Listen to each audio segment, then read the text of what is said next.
Podcast, a podcast about the game of life and the hero's journey we all experience. Let's jump in with our host, Dylan Watkins, as he introduces today's guest. What does it really take to build a tech community? What does that look like from the ground up? Well, on today's podcast, I have Espree Devora. She is listed as Inc. magazine's top 30 women in tech to follow. Harpers Bazaar says that her podcast is the top 10 to listen to, and she is one of the faces of the Clubhouse app icon, the most influential audio social app.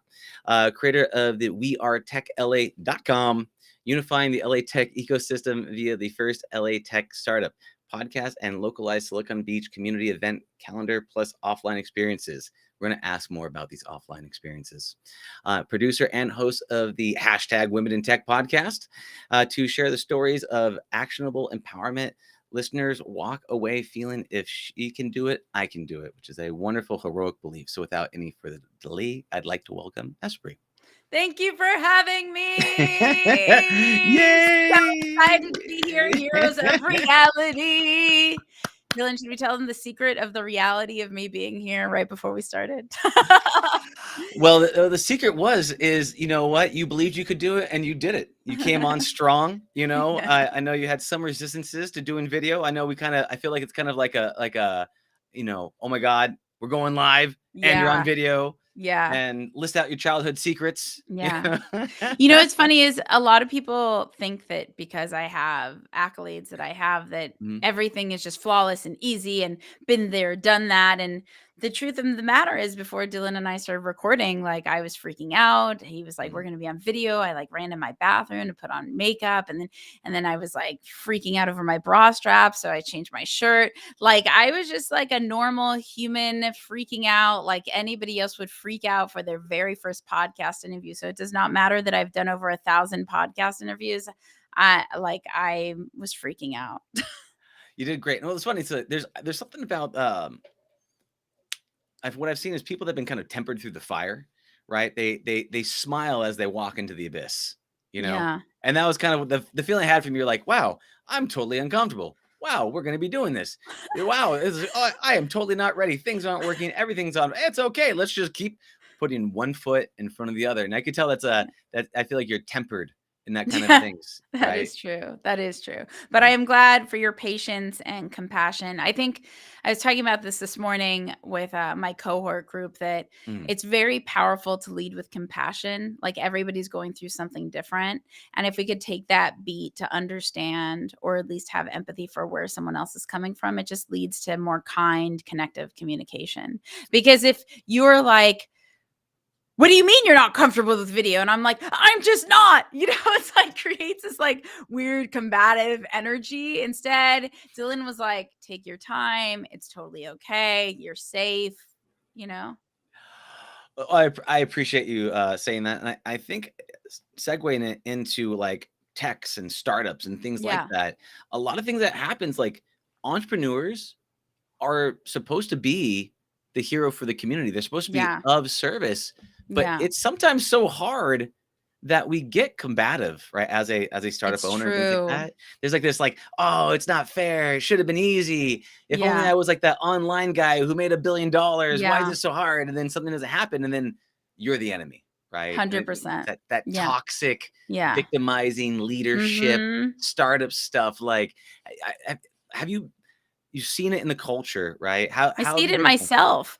I see it in myself, where I am like, why does that person have something that I've worked so hard for, and why don't I have that? And then I have to stop and say, hey, did I ask? And one thing that I I completely prided myself on in my career was that I don't ask for things. I do things selflessly, all this stuff. But there's a lot of power in I guess, a right way, like knowing how to ask and asking consistently. So there's this company that I'm involved, I'm like moderately involved in, and it's a male founder, and he sent out his investor report. And at the very end of his investor report, it says, and here's what I need. with his 3 asks. I'm like, never in my life have I sent an email like that. Like, and for him, it was just like, of course he's sending that. And I'm like, I need to evolve. I need to include. If people don't know what I need, then they'll just assume that I have everything. Mm. That's a great point. And there's this thing that I've seen that happens where people are afraid to ask for a sale, ask for what they Yeah. want, ask whatever. Yeah. So what do? They tend to go into nonprofits. They tend Yeah. to certain spaces, right? That. And then what happens? They give so much that they flip. Like, Yeah. what? I'm completely out of that. I'm going into Wall Street. Yeah. Yeah. Yeah. I'm Yeah. going in the Yeah. exact opposite because enough of them, it's time for me, right? Yeah. Versus that healthy, asking. But also at Yeah. the same time is that, and I've seen this for myself, is that asking, you have to be willing to accept the rejection, and sometimes that's crippling. It I mean, hurts. that, and I'm not a transactional person, so I don't like the idea of doing something for someone else with the expectation to get something in return, Mm, or asking in this transactional way. But I like to think about it, or where I'd like to evolve into is more of a story sharing. Like, mhm, FYI, here are the pain points in my life, or FYI, here's what I'm looking for. Just mhm, kind of in general, even if I had a personal, I don't, but even I was thinking about this, even if I had a personal newsletter, and I would just share like what's going on, whoever wanted to be plugged into what I have going on. And then at the bottom, here are my asks for the week. mhm. I could even be like, here are the gives, and here are my asks, like however I want to do it. But to just never share asks anywhere Yeah. is how I have operated in my career, and I'm not Mhm. so certain that that was right. I was so adamant about not being transactional that I think I Yeah. did a disservice to myself and to my community. Yeah, it's a really, really hard piece of it because, I mean, I think a lot of people want to be an entrepreneur, but a lot of people will do everything besides the number one thing, which is, monetize it. Which Yeah. is the asking for which is, the marketing Yeah. and the sales, and Yeah. you're putting yourself online when you don't wanna go online. Yeah. Yeah. Totally. Yeah. Yeah, put yourself out there. I had a really big issue with putting myself online when I first did the podcast. I was like, "Everyone's gonna judge me. They're gonna think I'm, weird or dumb or whatever the thing is," and, like, they're all gonna like, there's gonna be, like, floods of hate comments, and, very rarely do I get that. Occasionally, I'll get commentary from an old podcast from a long time Yeah. ago going, "Why'd you do it that way?" I'm like, "Dude, that was like 100 podcasts ago." Yeah. So, but Yeah. yeah, it's hard, man. It's a hard thing to, like, being in the tech startup space, or startup space at Yeah. all, Yeah. is Yeah. like, you gotta, like, you can only grow as big as your business allows you, like, as you're comfortable with expanding, right?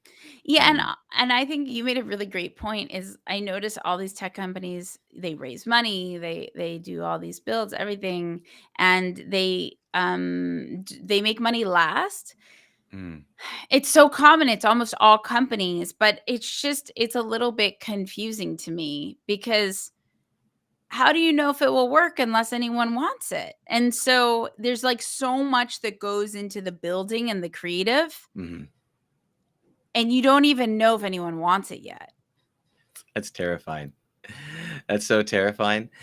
Because, I mean, there's a couple of ways that you could build something. You could build something like off of, like, "Oh, well, I'm solving my own problem. I'm scratching Yeah. my own itch," right? And you just, you go into it. It's a real thing that you believe that's people are gonna pay for. But, like, unless what I've noticed is that sometimes, because this I'm in tech, right? I do, Yeah. VR. But before this, I used to be in, like, the food truck space, Yeah. like gourmet food trucks and all What that a cool jazz. And space. yeah, burgers and VR. I'm a professional big kid, you know. Yeah. Um, but what I've noticed is that a lot of time people don't want to hurt your feelings. And when you ask somebody, do you like my burger? They take a bite, go, it's great. But what they're really Yeah. saying is, like, I just want this conversation to be over and I don't want to hurt your feelings. But what Yeah. they're setting you up for failure, because you're like, well, no one's ever told me that my stuff sucked. Yeah. And so why is nobody buying my stuff? Right? And then you get in a Yeah. situation where you've invested your life and years and tons of money and all that fun stuff, and you're struggling, you're ripping your head out because no one's got that bravery to tell you, "Hey, man, you're a nice guy, but your food sucks, Yeah. and I don't know what to tell you, but you should probably fix that." And that's a that's Totally. that's a hard place to get to, you know? Totally. Yeah. It's interesting that like if people would just if you would see if they would pay for it, then right away if they authentically like it or not. For Yeah. sure. But asking for the sale before you have the The thing built. rejection. No, Yeah. but like I think it's not even asking for the sale before it's built. It's the rejection that we're Mm. afraid of. At Mhm. least I know I've been there. Like, oh my gosh, what if they don't like the price? What if they don't like this? What if they don't like that? And then you do nothing at all because that rejection of just it feels so personal. Yeah, yeah. You're attached to it, right? You're attached to it.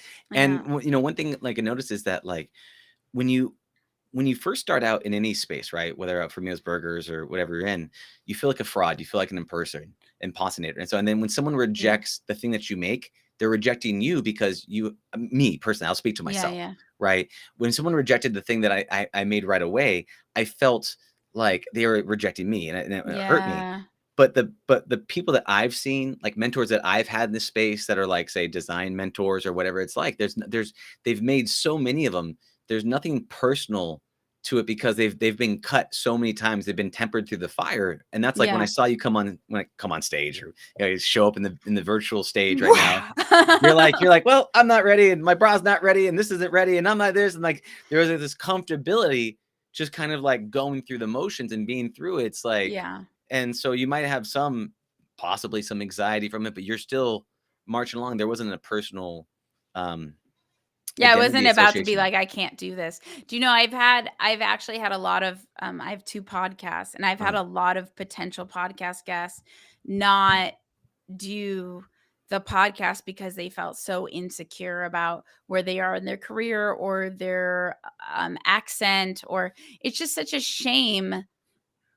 Oh, it's such a shame. It's just like, just go for it. Just go on. I can't stand that people are, missing an opportunity to elevate themselves because they're letting their insecurities get the best of them.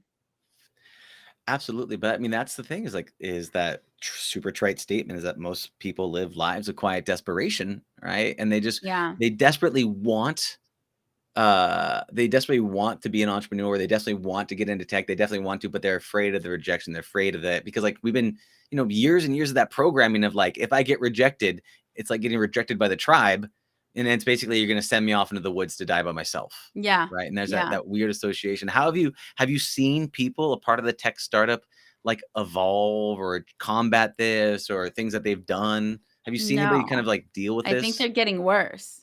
Oh, I really? think it is so popular to Uh, just say I have a startup now that no one wants to do any of the work related to having a startup. They just want to say they have a startup. yeah. It's So I like think it's getting worse. I'm really proud of myself. I'm the real deal. Like I make things happen. I've taken so many chances. I've invented things. I think so many people are just going to the mixer to talk about it, but not actually do anything. Oh, I love that. And I mean, let's kick this off then. In terms of this, like, can you just say a little bit about your journey from not being an entrepreneur into running and producing one of the largest communities here in LA. Can you talk a little bit about that? Yeah.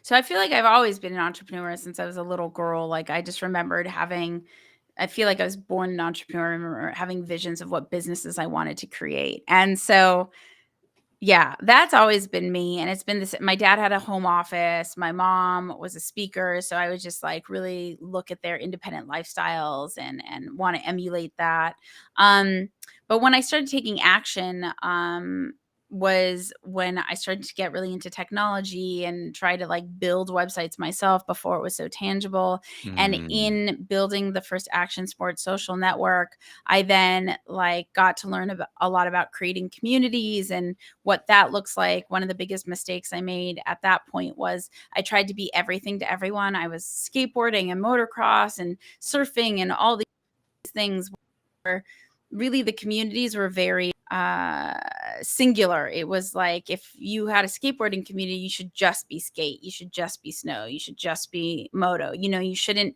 be everything to everyone. And so with We Are LA Tech, my Los Angeles tech community, it's very specifically people in Los Angeles tech. With my women in tech community, it's women in tech. Like everything is very singular because of these mistakes I made earlier in my career. And I discovered that community is really creating like true community. I have this really weird idea of the word community. Like people say, you created community. I'm like, no, people in Los Angeles already existed who were already in tech. I view myself more as a facilitator, like putting together the community that already exists. Because what is community? It's really just people. And then the people, the community just needs a facilitator. So community is just already existing everywhere in the world. Every different city already has a community. But someone needs to step up as the facilitator to bring everyone together.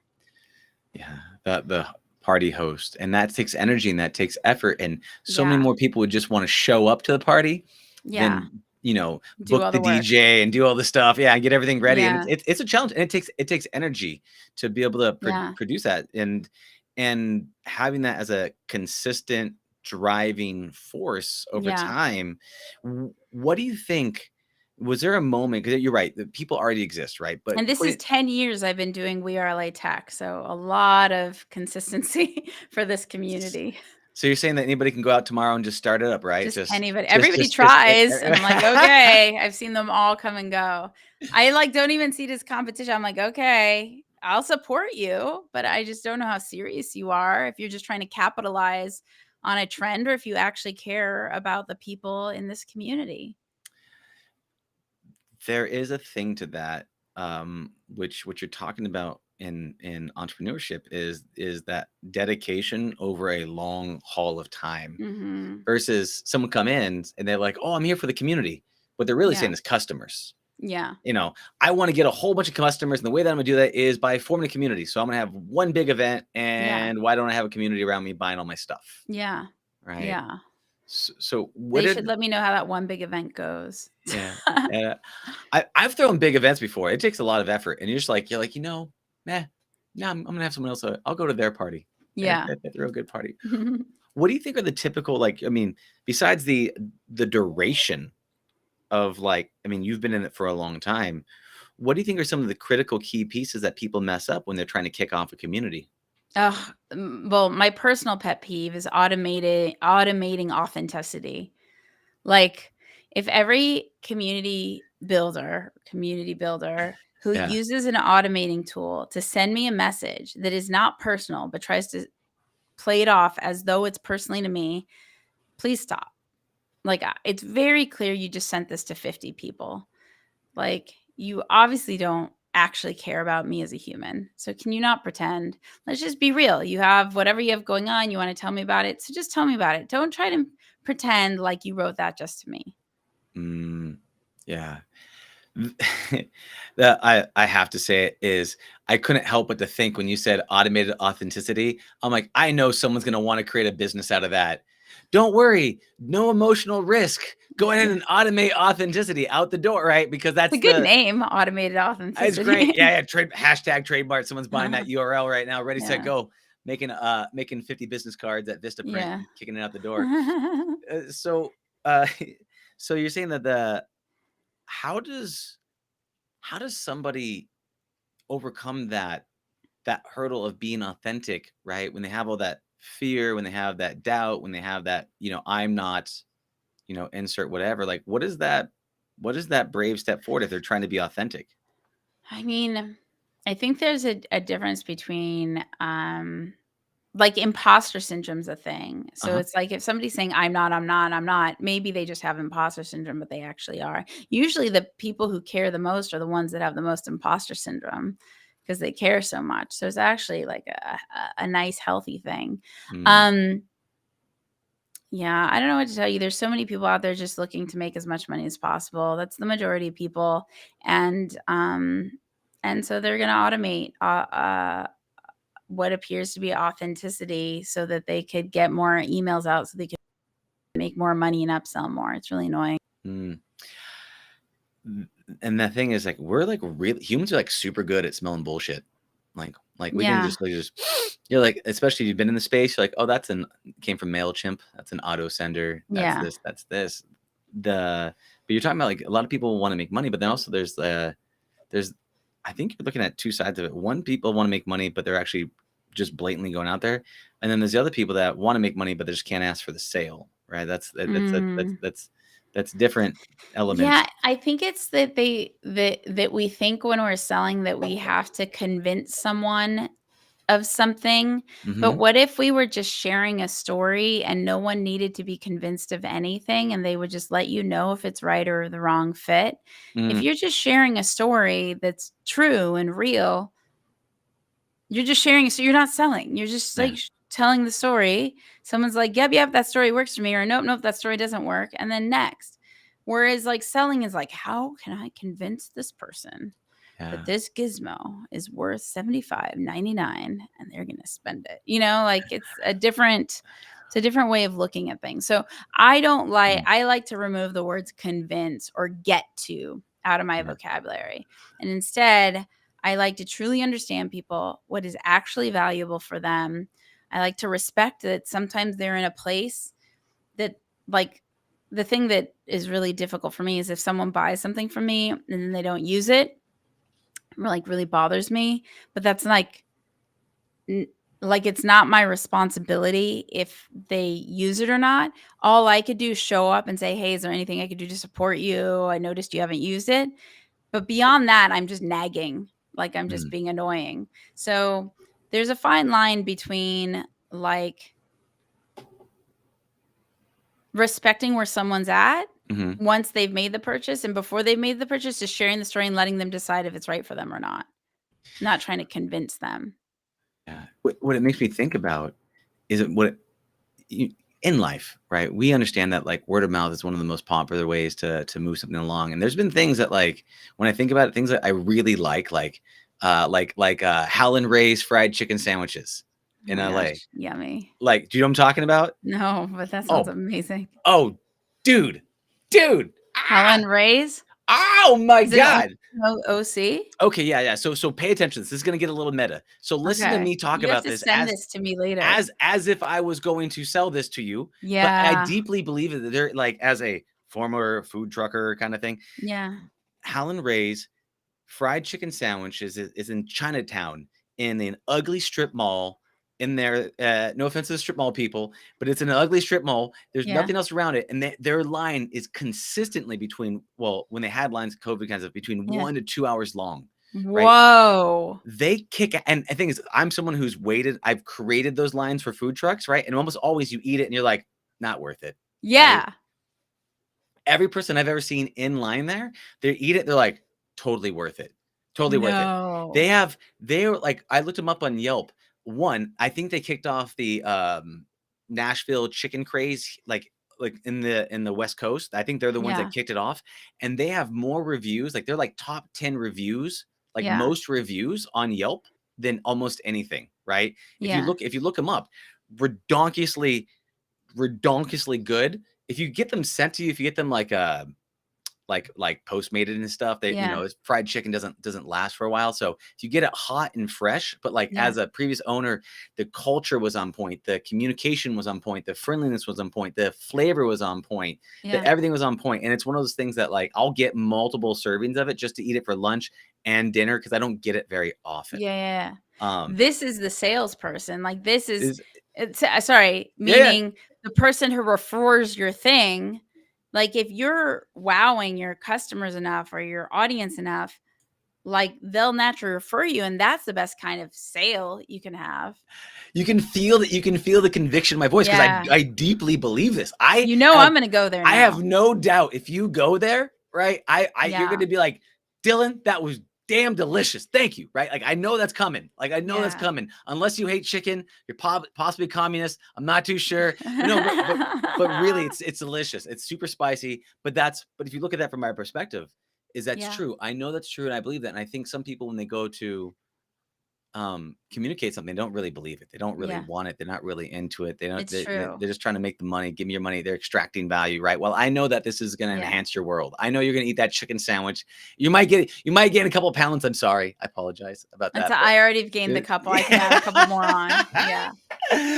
But yeah, but imagine if you. That's why one of the things I struggled with a lot is selling something that I made is very difficult for me. Like if I make something, it's very difficult for me to sell it, right? Because I know where it came from. I know how the sausage was made, and so there's a weirdness there, and I had to get over that. But there's something to that. When you like with your community, right? There's some things that you were talking about that got me excited. I'm not going to dive into it just yet, but like for you, when you're communicating about like the tech LA scene and what you're doing, like what about those things are you passionate about? What about those things like because I'd love to kind of feel this from your side. Well, I mean, if you ask me like where I want to be in 5 years, Uh-huh. for me, the answer is I just want to feel joy right now. So Uh-huh. I don't really have a 5-year thing. Okay. What interests me in doing the work that I do is I feel like I'm an artist of human connectivity. So I just enjoy creating my human art in all different forms. So when I reach out to someone on Twitter for We Are LA Tech, or create an event for We Are LA Tech, or put together a podcasting cohort, or build a social network, or whatever it may be, build a mobile app, like everything at the core of it is I'm an artist of human connectivity. So it's all an expression. I'm an advisor of a company called Intros. Why does Intros excite me? Because I feel like the founders are really dedicated to improving and enhancing the human connective experience. Like something that gets taken away from us, the more digital we go, the more pandemic, the more fear mongering. So how do we enhance human connectivity globally? And I feel like the founders really are dedicated to that vision, and it's a vision that I align with. So anything related to the art of human connectivity is that's the common theme amongst writing my book. Everything. My book is about how to create community, but why do I want to write a book about how to create community? Because I want to enhance meaningful connection. I want to empower other people around the world to create more human connection, so everybody could be an artist of human connectivity. I love that. I mean, human connection is huge, man. I mean, like people in solitaire, like the worst thing that you can do is put someone that, murder and rapists and all those terrible human beings that are in jail, all that fun stuff. The worst thing you can do is separate them and put them by themselves. Like we need it. And that's why the pandemic was so rough on us, is that we lost the ability to connect with people. And when you say meaningful connections, right? Like when you talk about meaningful, like what does that look like, right? How do you define what meaningful is? And because if people are crafting meaningful connections, is that just popping in and talking, or what does that look like? So I think there's two kind of connections. There's stare at someone's name badge, just see if they're the right person to get you something connection, which is not, just makes me want to stick a fork in my eye. And then there's actually caring about the human behind. I mean, this is something wild and maybe something I shouldn't talk about, but I don't care. So last night I got like an angry message, like someone was concerned that that I was like scamming them or something. It was over nothing. And if there's anything about me, I'm the most integrity driven, so far from a scammy person ever. So what it told me right away was, wow, they must have been really burnt by a lot of people to need to project that onto me, right? And I just felt like, from a human to human, I wanted to like be supportive of them. I wanted to continue to be part of their world. So to heal them, because I don't know, that's very Pisces of me to say, but I just felt terrible that they've had so many terrible interactions in the world that it came down to projecting this anger onto this really nice like I am so nice and giving, and so like I just want everybody to be healed at the core and like love one another and be kind. And the thing is, we all show up, like we're all triggered and we show up by other triggers. And so my existence, like something about my existence triggered this person. And that was like, man, I hope they're okay. Like, I don't know. So that's what I like. So somebody else would get the message that I got, and be Yeah. like, what an a-hole. Like, how dare someone call me that? F you. You know what I mean? But Totally. I didn't feel that. I felt like, wow, this is probably a person who's been through a lot of shit. Mm. And I wish we'd all just see that. And like, people aren't an email subscriber. They're not like an app install. They're not like a digital. You didn't get their cat. They're human beings with families and concerns and insecurities and like wins that people aren't seeing.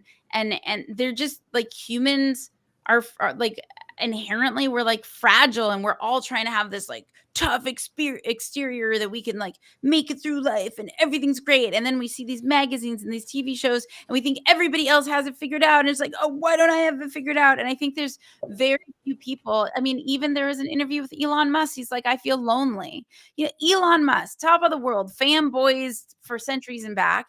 And he's like, I feel lonely. Like at the core, like we're human. Like we're human. So can't we just like show up for one another? Have some compassion, be kind, understand if someone's being irritable or like bitchy or whatever, not to be walked all over. Like, I don't believe in a-holes or douchebags, but sometimes people just react because they're hurt. There's a difference between reacting because you're hurt and someone inherently being an evil, bad person. You Mhm. know, evil, bad people can go to an island. The people who are just hurt, I'm so sorry you hurt, and I feel compassion for you. That's a great way to, look at it. What I've noticed is that a lot of that when we're talking about like the suffering is when it's focused on like myself, right? Yeah. When you pop off instead of me going, I'm not a bad person. You're a bad person, right? And then you Yeah. have that thing versus Like, I think this person is, I don't know them really. yeah. My gut instinct is they're probably like a nice person having a really bad day. Mhm. Yeah. Well, that happens a lot in the place where I get it, and I'm probably I got to be aware of it because I'll slip is like in traffic. Yeah. Like, and somebody cuts you off in traffic and you're like, I can't believe you. Right. Versus, the mindset being like, well, maybe their kid's sick. Maybe they're going to the hospital. Maybe someone's pregnant. Maybe there's that. There seems to be like a less empathy on the roads, right? Especially in LA. Yeah. I got So I got to annoying. experience that at a conference I recently went to in LA. And I was like, oh, it's fine. I'll give myself like an hour and a half. It took 2 hours to get there. And at the end, I was like, I have to go to the bathroom. I'm cutting people Yeah. off. I'm like, I can't take it. So, Yeah. it's I like that perspective shift, but at the same time, it's like, how do you hold empathy, right? As for somebody else, right? While they're in pain, right? And that's a really interesting question that you're talking about right there. Is that if you're feeling great and everything's awesome, and they kind of hit you kind of impervious, but if you're struggling, you've had a bad day and you're in pain, hold Yeah. it. Also, I have 100,000% confidence in my integrity and my character. So Mm, it was about a subject matter that you can't jolt me in. Whereas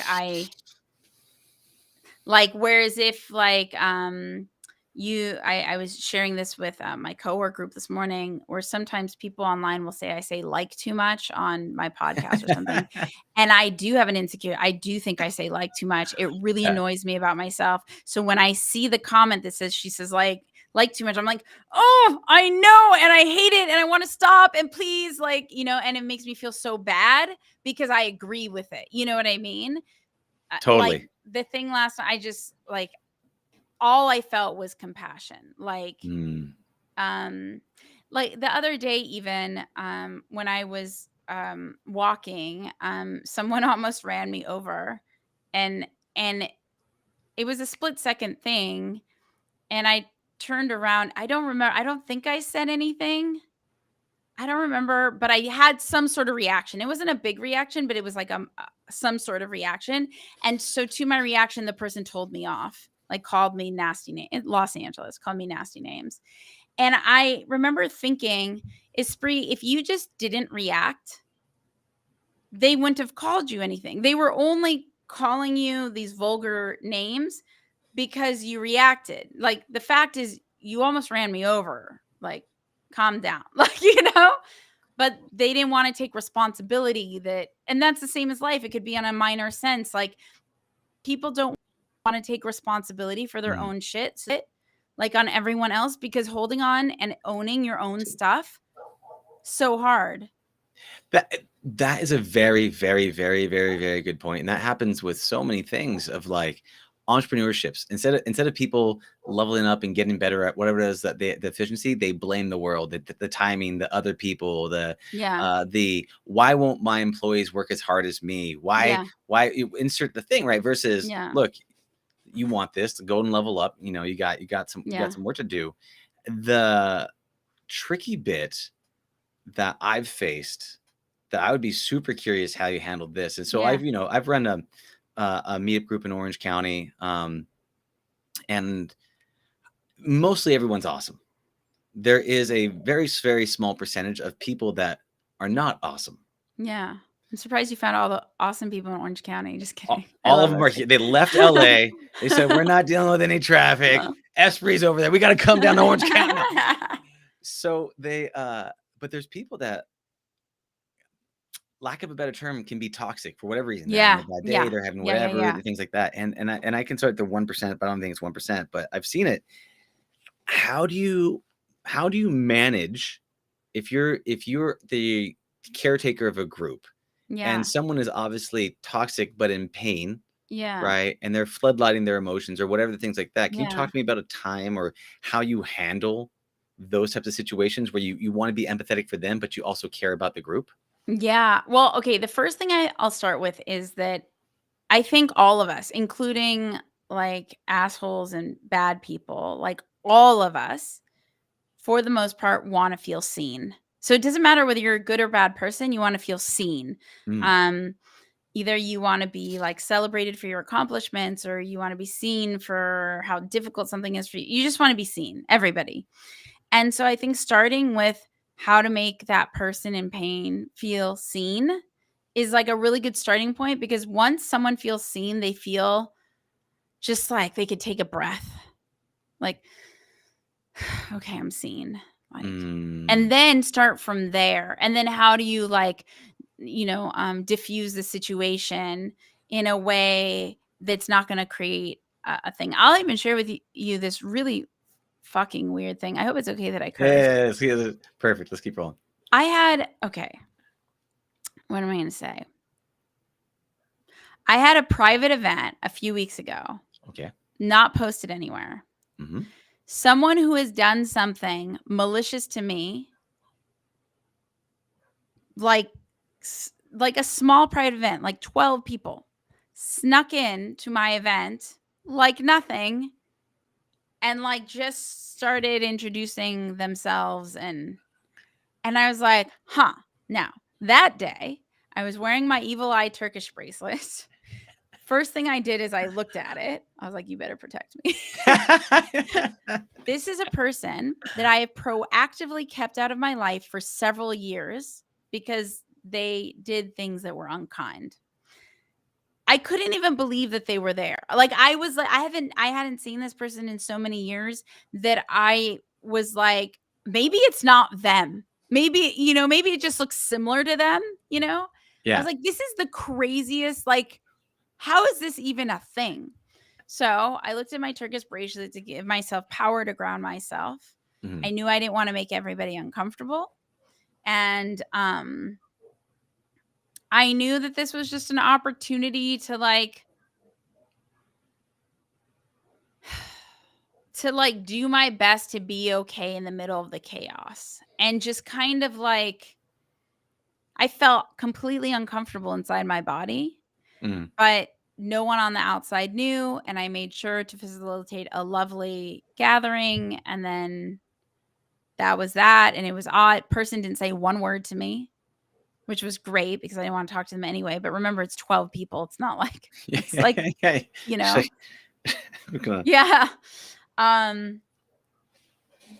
It was odd. Sometimes you just get, people have their own motives in their life. And yeah, the only thing that would have been possibly acceptable, but still not, because it was a private event that person wasn't invited to, and like how they got the information, who knows? But at least they could have been like, I know years ago did such and such. It was not okay. Hope it's okay. I'm here. I really want to, whatever, some sort of like, so I could be seen. You know what I mean? Yeah, for sure. That it Yeah. all starts with being seen, but that did not happen. The person was there on their own Oh agenda. no. So you just kind of So like, you're like, weird. I'm just gonna keep the peace and just kind of avoid And everything. then I put in precautions for future things Oh, good. Okay. So you immediately after. yeah. So you Yeah. had some sort of double check kind of Yeah. feature. Yeah. Okay. But See, like that, so that was an example of like where there was someone that was like, and I had to figure out how do I show up right now to best serve the group and do a little self-sacrifice myself, because for myself, I would have been like, get the fuck out of here. Like, what are you doing here? eh, But that wouldn't have served the group and it would have made everyone uncomfortable. yeah. I mean, it would have been an interesting Jerry Springer moment, you know. Yeah. I'm You know, not hey, really into chaos. take my mic. I got this. We're going live. Yeah. Well, so in that one, you had to kind of swallow it, take it in, and say, okay, you know what? I'm just gonna let this pass, and I'm just gonna sit in this Yeah. uncomfortability, wait for it to go through, and just make sure that in the future that everything's okay. And And by that's the way, I was very uncomfortable for a long time after. It was like yeah. simmering with me. And that's where I would have liked to evolve out of. Like, that I let them take so much of my energetic capacity is unfortunate. So my Mm, next step in my evolution is to be like, that happened. It was unfortunate and it is done. And now let me give my energy to something that deserves my energy. mm. I mean, it's a good evolution. I mean, going down like the progression, right? You have emotional regulation, and then you have like the actual ability to control your actions, right? So you made the step of not yelling, punching, hitting, kicking, biting the person, but but it's on the emotional side of it. But trying to let that go when it's simmering inside you, that's going to be a hard one to take in, especially because Yeah. when you run the groups, Oh, like, CK is here. oh, CK. Oh, it's here. CK is part of my cohort community and part of my LA Tech community. Hi, CK. CK is a good friend of mine. CK is a Oh, friend. is he? Yeah. Cool, CK. What's up, CK buddy? is doing amazing stuff in the mindset and wellness space. He is a beast. He Yeah. is very like his dedication, like thoughtfulness that he does with stuff. He's a very Yeah. good at mindfulness thoughts and curations. He's Yeah. a awesome guy. That's cool. Hey, CK, thanks for coming to the party. Have you ever read the book Way of a Peaceful Warrior? Mm-mm. I read that book when I was, I think, 14 or 15. I'm going to reread it, actually. I feel like this is a good moment. But I feel like CK is like the modern day Way of a Peaceful Warrior. He's like trying to figure out how can he kind of elevate everyone in a Yeah. very, like, I don't know if the right word's copacetic energy, like of calming energy. Like, how can he elevate as many people at one time in a very like grounded way? Yeah. Reminds me of the book Way of a Peaceful Warrior. Yeah. I just noted it. I'll take a look at it. And yeah, I like CK's. I always feel like his hair is blown in the wind. Do you know what I'm talking about? It's true. Yeah. He's got that like, yes, let's go this. And so Yeah. that's Yeah. awesome. Yeah, that's a cool though. Like, what's crazy is like, so how did you, as an example, how did you meet CK? Oh, I don't remember anymore, but through LA Tech. I mean, it was several years ago. Yeah. And now he's part of my podcasting world, which is really cool. I'm sad. Going back to kind of like communities and Yeah. stuff. So the cohorts that I create, I don't duplicate the same cohort. Mm. And I don't even know if I'll do another cohort again. But these cohorts are just an expression of my human art. So I did one called 30 and 30. Now I'm doing one called Podcasters Experience. It's going to end in a week or so. And I'm already sad to like not be with these amazing people all the time. So I think that's when you have a really great community, is when you just genuinely care. Like that to me, I think people throw around this word community and they think it's setting up a circle group or a Slack group and then charging them whatever, and then like setting up automated messages and they're like, I have a community, or Discord, and then I have a community, It's like, no, it's like genuinely care about the human beings and all their lives that are inside that little world of. yours. Yeah. And what's interesting about that, would you talk about this like with CK, like right, the reaction? And apparently he met us through VAC, I don't even know mutual what VAC is. Vac Sambath, I think it was back in the day. He's got some AI marketing company. I'm sorry, Vac, if I don't remember the name of it, but I'm sorry, VAC. yeah, buddy. But if you look at this, right, what I think is interesting, right? Talking about meaningful connections, Yeah. progress, community. What does it all turn into? Like the process of turning from a complete stranger into a friend, into an acquaintance, an Yeah. acquaintance into a friend, into a friend into like a battle buddy you have for life, Yeah. right? Going through this type of process.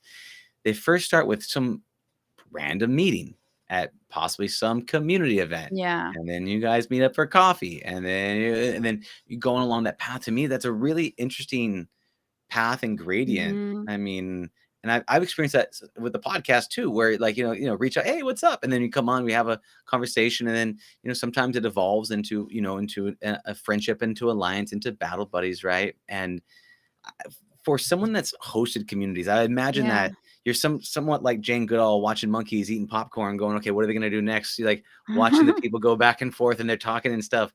How have you seen the progression from strangers to like Yeah. allies in life? What have you seen along that path that Okay. stands out to you? I love that you're asking, because that's the part that I love, where the people in the community form relationships amongst themselves. The Mhm. part that's hard for me as a nucleus is I'm not looking necessarily to create more relationships. Like, I'm actually an introvert and I'm pretty like tired, and I really want to make sure I'm cultivating really strong friendships with my friendship base, like for since I was a child and my family. And so when when a lot of community members, or even a small few, start to like need more of me beyond the community, that's really tough for me, because I'm like, no, you don't understand. I just gave all the extra energy I had in the community. I don't have anymore. Now I'm in my like cocoon Yeah. recharging. And like the cocoon energy is for like my best girlfriend Gila, my best girlfriend Cam, go visit my mom and take her to dinner. Like that's my cocoon. And so now you're asking to tap into my cocoon, and I just feel like like I'm just going to be really bold. I feel like it's almost like selfish, Yeah. like honor that I need to recharge too. I don't know, maybe that's too controversial, but do you know what I mean? Oh, 100%. Yeah. Yeah, it's so funny because I'm also an introvert. I know people go, "Oh, you're not introvert." Yes, Yeah. yes, yes. The reason why I Yeah. do these one-on-one conversations is I like one-on-one conversations in this Yeah. type of situation where we can cultivate this. But at the same time, is like, yeah, you have an inner circle. I have an inner circle that is just a very few people that I can charge, where I can be myself and let go Yeah. without needing to feel like I'm of service Yes, to of service. Yes, that I think is what is expected of me when I'm in my cocoon, Yeah. that like I'm not trying to be of service inside my cocoon. Yeah. It's like having an That event. It's like having an in-person event and someone shows up 3 hours early, right? Yeah. And you're like, "Look, I'm trying to like get everything together. I can't be a host to you. There's a bowl of chips over there. Just feel free to eat as many as you Yeah. like, but I'm Unless you wanna help me. yeah. Yeah. Very good. Very good. Yeah. But I feel you on that thing where you need time to recharge, and part of recharging could be connecting with it's interesting though how some people like recharging energy is with a small group of people that you can be yourself with, or whatever. Be yourself, It's like. not even, honestly, that's not even recharging for me. It's just important to me, because the fact is I am wealthy because of my relationships. Mhm. Meaning, no matter what happens to me in my life, no matter how much or how little I have, like my girlfriend Holly, who I've known for a long time, she's amazing. And there was a time in my life where I couldn't pay rent, and she paid my rent. That's She's my family. That's my friend. You know what I mean? She doesn't Yeah. care what stage I'm on, where I live, what I'm wearing, she just loves me for me. And now I wouldn't necessarily like recharge by being with her or anyone else, because my recharging like strictly being alone, have a little bit of personal energy, I'm going to want to invest it into like her, making sure she's good, she's okay. Am I loving you? Am I being a good friend to you? Like, and my other girlfriends, like I'm only one person and I only have so much. And so for me, my journey in being like a giver and my default being to self-sacrifice, did I tell you this already? Even my editor made fun of me this morning. He's like, look, I've worked with you for years. And like, I have never seen someone so consistently over deliver tenfold. Like, you really need to take care of yourself more, Um, like, like if I'm not there for me, I can't serve others. And so it is really important that I master boundary setting, master being able to say no, cutting things off. Just because someone wants to take me to coffee, I don't give in and say okay because I feel guilty. Yeah. Yeah. I've seen that happen so much. Well, I experienced it a lot when I was throwing events where you're the host, right? And so they want your time, right? So then everybody wants your time, but you're contributing to the creation of the community. And so like, hey, can we have a sidebar conversation? I have a stealth company. I need to get your feedback on a thing. Where insert the like, they don't have the, I'm not making up stories, but they don't have the confidence to step out and do what you're doing. So they want to have these sidebarred conversations, right? And that's a challenge to set those boundaries. Can you talk to me about a time where you're putting together an event or something like that, right? Yeah. And you have to say no, right, for yourself, because I think that is for people that people please and put that stuff out there. Me being one of them, it's very difficult to say no. Can you talk about a time that? I mean, it happened this morning, not related to an event, but it just happened this morning, and I knew that if I said like a direct no, it would seem like I'm an asshole. I'm not an asshole. I'm allowed to say no. But when people are so like emotionally connected to your work and by perception to you, it feels like it's like, your favorite movie star or maybe like a favorite YouTuber is probably a better example. And you feel like you know them, but it's like a one-sided thing because you only know them in their YouTube videos. So like, it's kind of like that. And so the way I guess I said like a soft no without saying no, because I'm just very sensitive that I'm not looking to hurt anyone's feelings, but I'm also not looking to overtax or to like give more of myself where that's not required of me, or be manipulated into giving. I think I get that a lot, like this manipulation into giving. Is it when you're talking about other people manipulate you into giving? Is that what Or you're saying? attempt to. Yeah. And then, okay. And then for I you, need to just be really good at boundary setting and be like, I have to stop for a second. I do feel bad. So I have to stop and I'm like, this person is not my responsibility. I need to be okay. I am allowed to be okay. I am tired. I do not have the capacity to give extra right now. And that is okay. Done. is that the boundary setting when you're hosting a community? Is that one of the biggest challenges, like when putting together these groups, is the boundary setting pieces? Or is there, because I imagine that would be because you want people to be happy. You want to be the host with the hostess with the mostest, Yeah. like, is that the greatest challenge, boundary setting? Is that? I think that's the greatest challenge for me just as a person. And it comes with all of the things. I think the greatest challenge with community specifically is integrity for the community. Like the kind of communities that I set up are done with intention. And so there's no flaking. There's no blaseness. Like you either fully show up and you're there or you don't. And if you don't, then you're not the right fit for the community. So if you're just kind of like a tire kicker, that's not the right, match for my community. So me making sure that everybody is the right culture fit is an essential part of my community building process. But for me personally, it's boundary setting. God. Yeah, I guess a culture fit is a form of boundary setting. So yeah.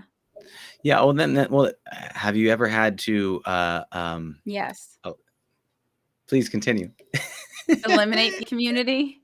Yeah. Yeah. Can you please talk to me about a time of how you did that? Because it's a really tactful, it's a challenging thing, right? Somebody that wants to be of service, but then you got to give someone the boot, right? Yeah, What? but the thing is, because I am investing myself, my energy, my time, my money, Yeah. I don't want to invest it on people who I don't feel appreciate it. So, but I do say things in a very win-win way. But something like one person, this is years ago, one person knew there were no guests Yeah. allowed, contacted me asking if they could bring a guest. I said no. They knew I wasn't going to physically be there, so they brought a guest anyway. And I knew right away. And this is something I pay for. I pay for the event. So like I knew anyway. Yeah. And like after that, they were not the right fit. You blatantly disrespected me. You are not the right fit for my community. But I didn't say it that way. I said it in a much softer way. But I'll always remember. I'm very black or white. If you go on my blacklist, it's a problem. Yeah. It sounds like it's hard to get there, but when you're there, you're there. Kind of Yeah. thing. Yeah. Yeah. I my therapist would probably want me to be a little bit more open-minded about my blacklist, but I don't know. We'll see. Yeah. Like, I don't know. I feel the same way with almost a little bit like with employees. Of if you bring somebody on and you're working with them, like you want to give them a chance, but then like it gets to the point where you want to get rid of them, but it takes too long. And then Yeah. like, and no one's ever like, from never heard, you've never fired someone too soon, right? Yeah. You're always like, man, I should have done it way sooner, but you want to give people a chance. You want to have the benefit of the doubt. You want to have those things, but then that having a toxic person and part of the community or the company or whatever, it will weigh down everything else and it will eat away at the group. And so it's like, how quick can you pull that trigger so that you can save the group, save the team, save the company? It's a hard thing to do because you care about people. Obviously, you want to give Yeah. people the benefit of the doubt, Yeah. but finding that balance seems to be tricky. Yeah. It's a lot of work to run a community. Yeah. Good luck to everyone out there. I know, right? I know. You can do it. If you ever just think being a social media manager means you're a community builder, they're two entirely different skill sets. Yeah. Well, people kind of lump it all together, right? And they're like, oh yeah, we're just gonna go ahead and build a community and do social media management, create content, and do like there's a lot of specialized jobs in there, or someone wearing 12 different hats. It's a Yeah. challenge. Yeah. What advice would you give to people that are starting a community? What would you say to them? I actually sent this out this morning that the most important thing for a community builder is to make sure you're okay so that you could serve to the best of your ability. And so you always want to be serving from a place of overflow, not from your reserves. Nice. Yeah. I mean, the whole topic we talked about right now makes so much sense right now. Is be good Yeah. with you so you can be good for others. Yeah. Yeah. Even on my team call this morning, I was talking to my editors about like potentially doing something else in the cohort thing. And one of my editors was like, do you want to? Like, just forget about everything else. Like, he's like, you sound really tired. Do you want to? And I'm like, no. He's like, so don't. That's great. That is a great advice. Do you want to? No, then don't. You're good. Unless you make a previous commitment to yourself. Like, I'm going to do this for this long. Right? I had like a TikTok challenge where I said I'm going to do 90 TikToks Yeah. in a row just to get used to that short Yeah. form content. And there's days I didn't want to. And I was like, I said I wasn't going to, but I'm going, okay, I have to do it. I have to do it. And that's that in self-integrity, Yeah. right? So it's finding that balance. I think it's a difference between like a challenge and maybe like starting a project or saying yes to a project or something. If it's like right now I'm trying to choose like, am I okay energetically? Am I run down? Is my house a mess and blah, blah, blah? Am I not working out? But yet I'm going to take on this new project anyway. Well, how about I take care of me first and then see where other projects are? That's crazy. Yeah. So with all the things that you're doing, right, in the communities and part of the groups and everything else, like, what is your holy grail? What is your flag in the sand on top of a mountain? And what is it you hope to kind of achieve by all of this, energetic energy you're putting into everything? Inner ease while living a purposeful life. Inner ease while living a purposeful life. So you're saying the holy Like, grail yeah. is to put yourself out there enough to where you feel a purposeful life while making it easy? No. No. No, it's to go inward enough that I am living a life of ease and health, but that my work is all purposeful. So when Mm, I'm exerting myself, it's with purpose, but that on my own in private, and more often than not, I feel inside my body and my mind inner ease and a calm and a vibrance, just like right now I don't. My house is a mess. I'm tired. Like I don't feel. I've been eating junk food and not exercising the last few days. Like I don't feel any inner ease at the moment. So by not feeling any inner ease, it's going to look like I showed up to this interview frantic. I wasn't like ready. And then I was like, oh, the video, like there's this like frenetic energy. mhm, And that's probably the same for like everything that I've done today is probably like an air of this frenetic energy because like I'm starting at a base that's like frenetic. So if I'm operating from a place of vibrancy and ease, then I will show up with vibrancy and ease into my purposeful work. Like I'm showing up to you right now to serve others. So this mm, is purposeful for me, but like I'm showing up not from a place of inner ease. yeah, to kind of you have the purpose, but it's not frictionless for you. It's effortful, and Yeah. so Yeah. what, Well, no. It's purpose, but I just don't feel ease. Like the two don't have anything to do with one another. Inner ease what's the has to do with opposite of me ease? like inner ease has to do with me being healthy personally, and Uh, purposeful has to do with my work. got it. So the ease when I hear when you say the word ease, what you're talking about is Like a tired, run down, mm, burnt out. Like I have more of that energy going on right yeah, now. you don't have that calm, powerful, calm energy. That Yeah. just like soft, joyous vibrance. Yeah. Yeah. Yeah, that exudes confidence and seeks out positivity and embraces the moment. It's just better. It's like it's more enjoyable life to operate from a place of inner ease. It's such a shame that I'm like, let me just eat the junk food and sleep 4 to 6 hours and oh my god, like my body, like when I'm really healthy, my body feels light, my stomach feels like light, like Dude. my whole and when I right now, I feel like there's a heaviness to my corpse. You know what I mean? And Yeah, it's just different. you're grinding the gears, right? They're not lubed up, right? And so you're Yeah. like forcing the motions, right? It's Mhm. like a bike thing that's on super hard, right? You're just trying to pedal through everything. Yeah. What do you think is like for you to get to that point? Like what do you think is like the biggest like what we call like a dragon?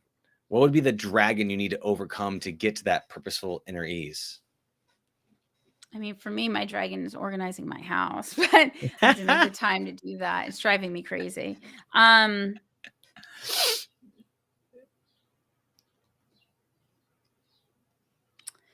you know, in all sincerity, the dragon is choice. The way I got there just a few weeks ago was I chose to. And the Mm, way I got where I am right now is I chose to, So a few weeks ago, I was just fine. But then I like went away for a day, and for whatever reason, the choices I made that day then like snowballed into the next day and the next day. And then after now it's been like a week where I've been eating shitty and everything's crazy and blah, blah, blah. Right. So I mhm. was like on a good track. And before that good track, I was on a bad track. So I just like the night before, I was like, that's it. I'm prioritizing my health no matter what. When I wake up, and I did. That was the only difference. I just chose. And then I stopped choosing or I chose something different. And so I just have to go back to choosing the other way again.